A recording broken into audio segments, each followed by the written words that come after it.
The sirens had already fallen silent by the time Elara stepped out of the ambulance, which meant one of two things: either the scene was completely under control, or it was so far beyond control that noise no longer mattered.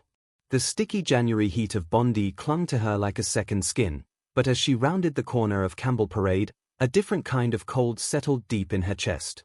Police vehicles formed a barricade of black and blue, their lights still spinning in useless, silent urgency.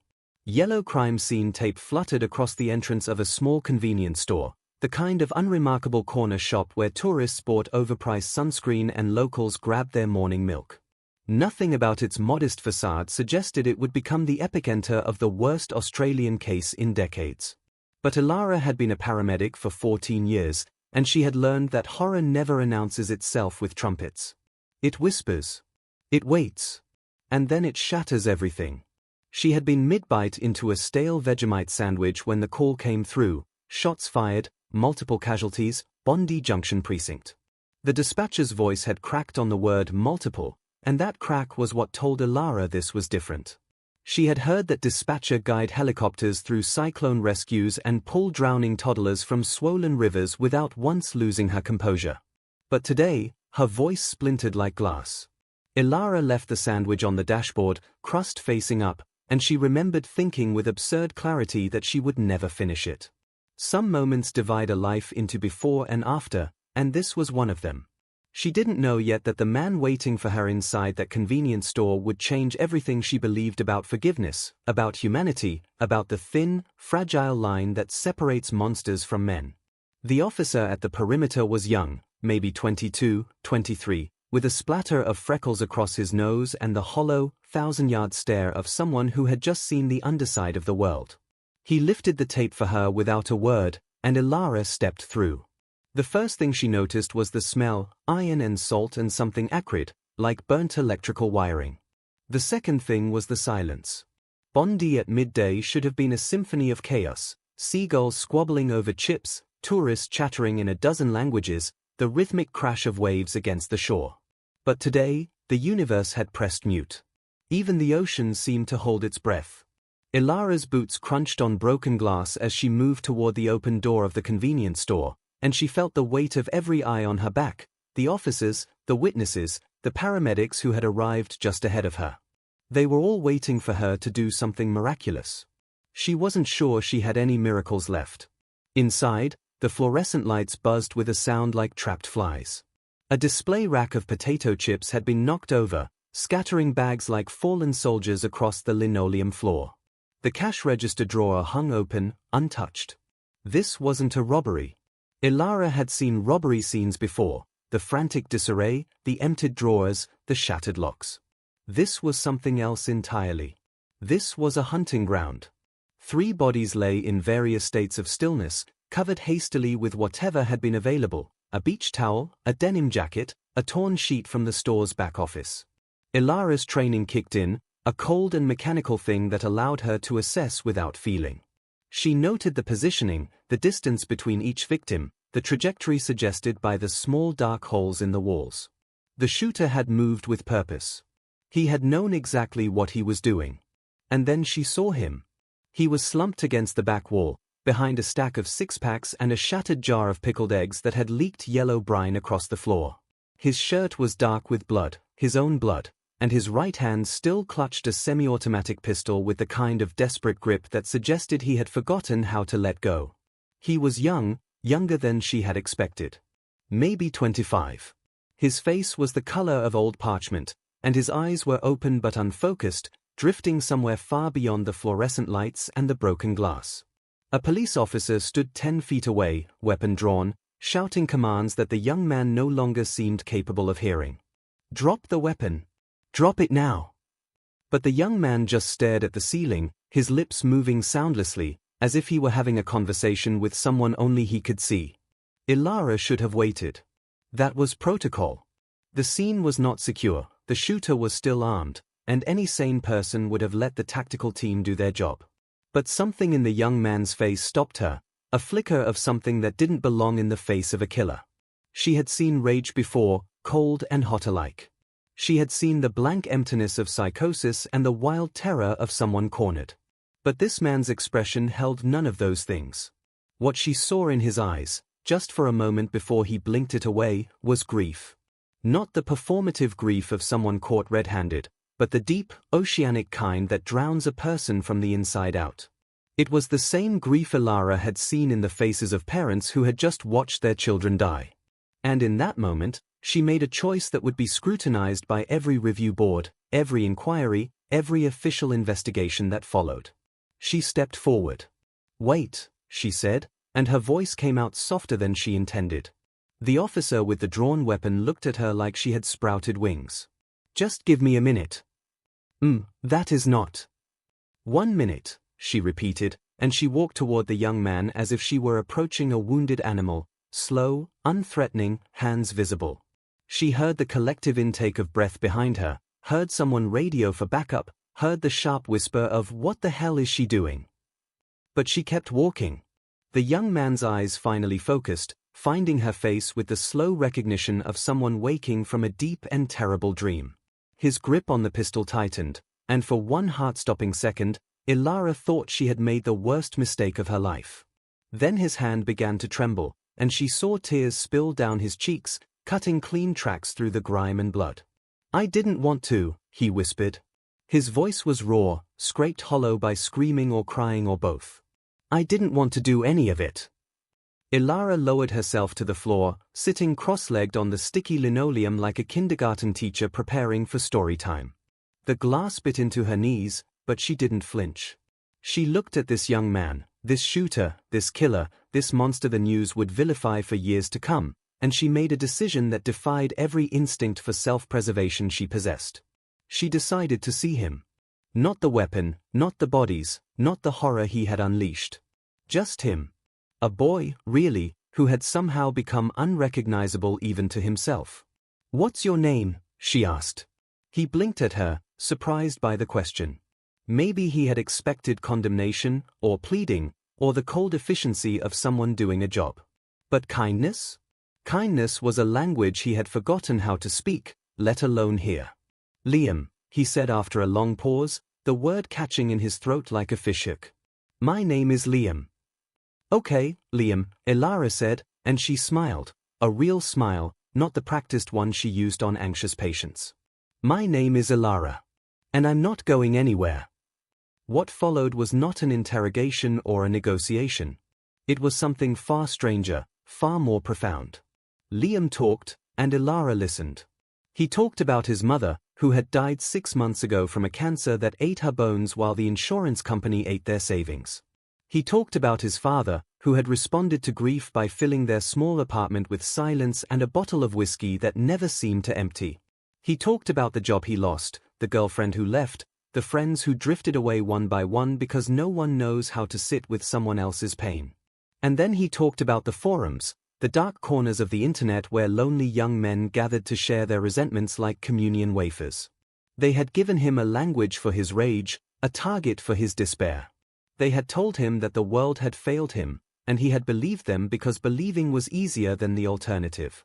Somewhere along the way, the idea had taken root, small at first, then overwhelming, that if he could not feel his own pain, he could at least make others feel it too. Misery, he had learned, was the only currency he had left. "I woke up this morning and I didn't plan this," he said, his voice barely a whisper now. The pistol had lowered slightly, his arm trembling with exhaustion. "I bought milk. I was going to make cereal. But then I looked in the mirror and I didn't recognize myself. And I thought if I could just make everyone else feel as empty as I do, maybe I wouldn't feel so alone." Elara felt the tears burning behind her own eyes, but she did not let them fall.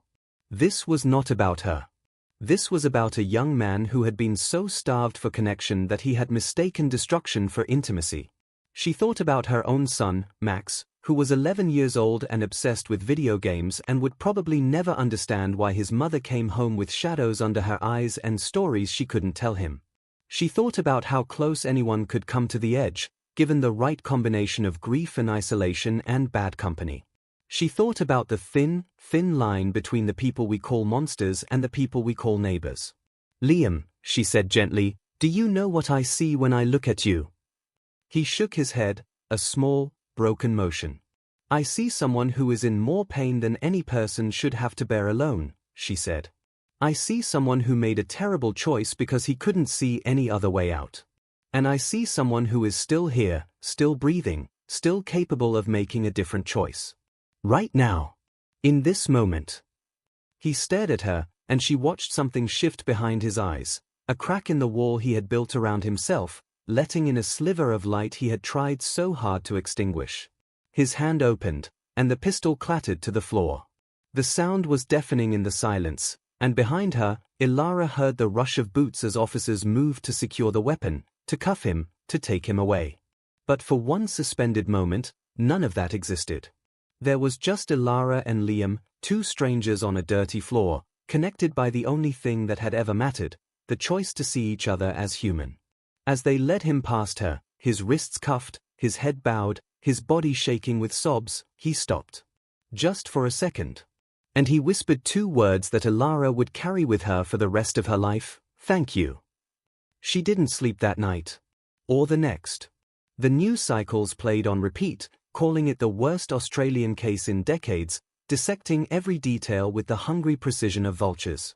The victims' faces appeared on screens across the country: a young mother, a retired teacher, a backpacker who had only wanted to see the famous Bondi Beach. Their families gave interviews through tears, and the nation wept with them. And then came the questions about Liam, his childhood, his mental health, the online communities that had radicalized him. Politicians demanded inquiries. Experts debated solutions. Social media filled with rage and grief and the endless, exhausting argument about how to prevent the next tragedy. But Elara knew something that the news anchors and the politicians and the angry commenters did not. She knew that Liam had not been born a monster. He had been made into one, slowly and incrementally, by a world that had taught him his pain didn't matter. And she knew that even monsters, when offered genuine connection, could remember what it felt like to be human. 3 months later, she received a letter. It was handwritten on legal paper, the handwriting shaky but determined, and it came from the correctional facility where Liam was being held pending trial. He wrote that he had requested no visitors, no interviews, no cameras. But he wanted her to know that he had asked for a psychologist, that he was taking medication, that he had written letters of apology to the families of his victims, even though he knew they would never respond. "I don't expect forgiveness," he wrote. "I don't deserve it. But I want you to know that when you sat on that floor with me, you showed me something I had forgotten existed. You showed me that even at my very worst, I was still worthy of someone's time, someone's presence, someone's belief that I could be better. I don't know if I can be. But for the first time in years, I want to try." Elara folded the letter carefully and placed it in the drawer beside her bed, next to a photo of Max on his first day of school. She thought about the Vegemite sandwich she had left on the dashboard, crust facing up, and how she had never finished it. She thought about the families who would never finish their own sandwiches, whose grief would stretch out before them like an endless, empty road. And she thought about the young man with the hollow eyes and the trembling hands, who had found, in the darkest moment of his life, someone willing to see him. The world would remember the Bondi shooting as a tragedy, and it was. The worst Australian case in decades, they called it, and they were right. But Elara chose to remember something else. She chose to remember that in the midst of unspeakable horror, a woman had sat on a dirty floor and looked a killer in the eye and said, "I see you." She chose to remember that the killer had wept, that he had dropped his weapon, that he had whispered thank you. She chose to believe that if one act of compassion could pierce the darkness of that day, then perhaps compassion was stronger than anyone had given it credit for. The Bondi shooting would be studied, analyzed, argued over for generations. But Elara knew that no inquiry would ever capture the truth she had witnessed, that every monster was once someone's child, that every act of violence was born from a wound that had been left to fester, that the only thing powerful enough to break the cycle of pain was the radical, ridiculous, revolutionary choice to love someone when they least deserved it. She kept the letter in her drawer, and on the hard nights, the nights when the weight of what she had seen pressed down on her chest until she couldn't breathe, she took it out and read the last line again. "Thank you for reminding me that I am still human," Liam had written. "I will spend the rest of my life trying to prove you right." And Elara would think about the crust of a Vegemite sandwich, left uneaten on a dashboard. About a young man who bought milk for his cereal and ended up in a convenience store with a gun. About a world that so often failed to see the pain in front of it until that pain exploded into something unrecognizable. And she would remind herself that healing was not a straight line, that redemption was not a guarantee, that some wounds would never fully close. But she would also remind herself that hope was not about certainty. It was about possibility. It was about sitting on a dirty floor when every instinct told you to run. It was about looking at the worst thing a person had ever done and still believing in the best thing they could become. Outside her window, the world kept turning. The news cycled on. The arguments raged. But in the quiet of her room, with the letter in her hands and the photograph of her son smiling beside her, Elara allowed herself to believe that somewhere, in a cell or a counseling office or a kitchen table where a family was slowly learning to laugh again, someone was taking the first small, impossible step toward something better. And that was enough. It had to be enough. Because if it wasn't, then what was any of it for? The sirens, the blood, the sleepless nights, the sandwiches left uneaten, they all meant something only if you believed that even the darkest story could have a different ending.